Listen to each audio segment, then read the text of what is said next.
All right, the Biden administration would probably like nothing more than to put the Afghanistan catastrophe behind them.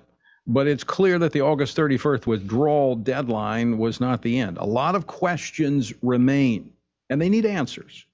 Questions over the equipment that was left behind, billions of dollars of equipment, about the Americans and the Afghan allies who are still stranded there, and how the Biden administration should be held accountable.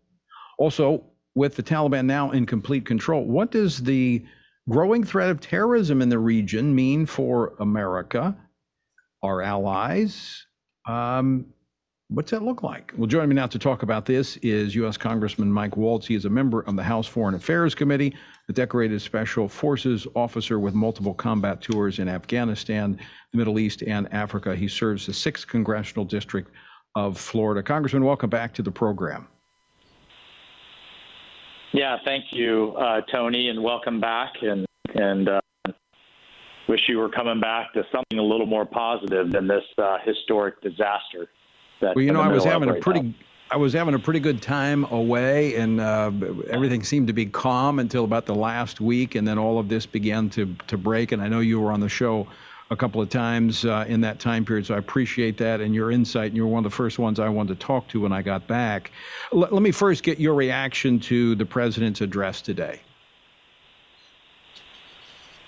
Well, it was essentially, a repeat of, on the one hand, saying I take responsibility for this policy, but then in the same breath, blaming the Afghan government, the Afghan army, President Trump, right, and the military for their recommendations, and basically everybody else but him and his immediate team. So, again, we just see this continuation of weak and feckless leadership, and I'm happy to unpack all of those excuses and how they fall flat. But at the end of the day, we have a situation where the United States of America has left fellow Americans behind. I've been in touch with some of them as recently as today that are still trapped. We are about to enter into a mass hostage situation where the Taliban, every time they have a new demand, can take a new hostage. We have a situation where they were letting the terrorists dictate terms.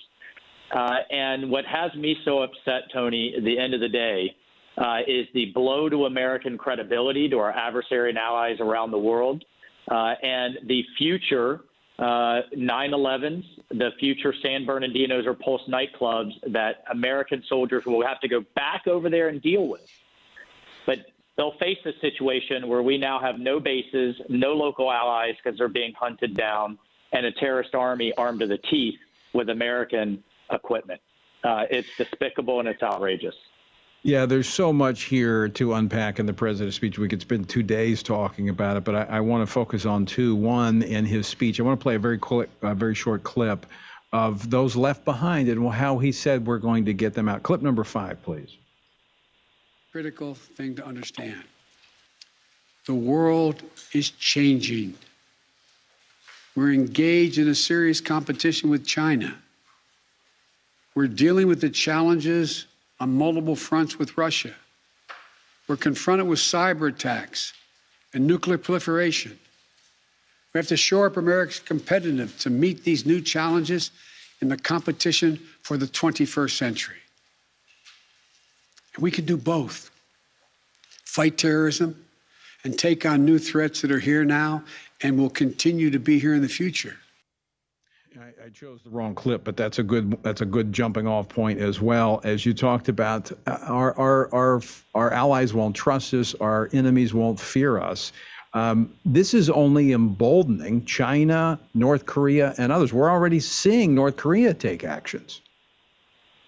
Well, that's right. No, and the Chinese state media has already sent multiple messages to Taiwan that this is proof positive.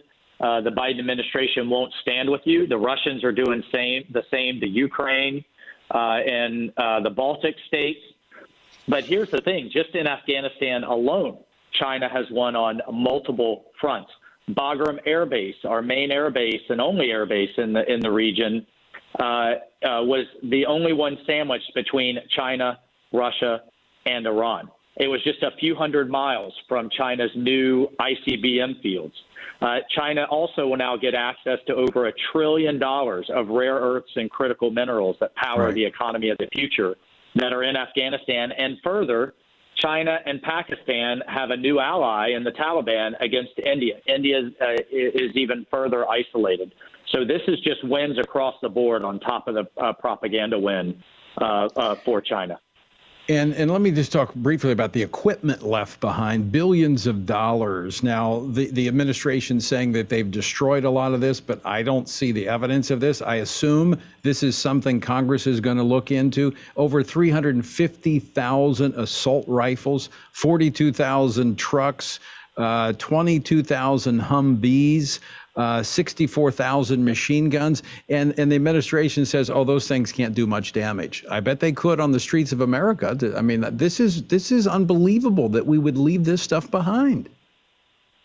No, that's right. It's not only going to do a lot of damage on the streets of America and Europe when Al-Qaeda and ISIS launch attacks again, but future special operations soldiers that have to go back and deal with the terrorist threat back over in Afghanistan are going to have to fight their very own equipment, night vision goggles, body armor, et cetera.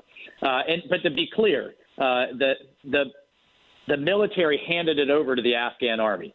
But my point is, we also at the same time pulled the rug out from the Afghan army, and when we saw it falling, we should have destroyed it. Biden did nothing and took no effective action. I mean, that's normal procedure if things are going to fall into the hands of the enemy. Congressman, we're out of time. Always great to talk with you. Look forward to visiting with you more in the days ahead. Absolutely, Tony. We'll keep up the fight.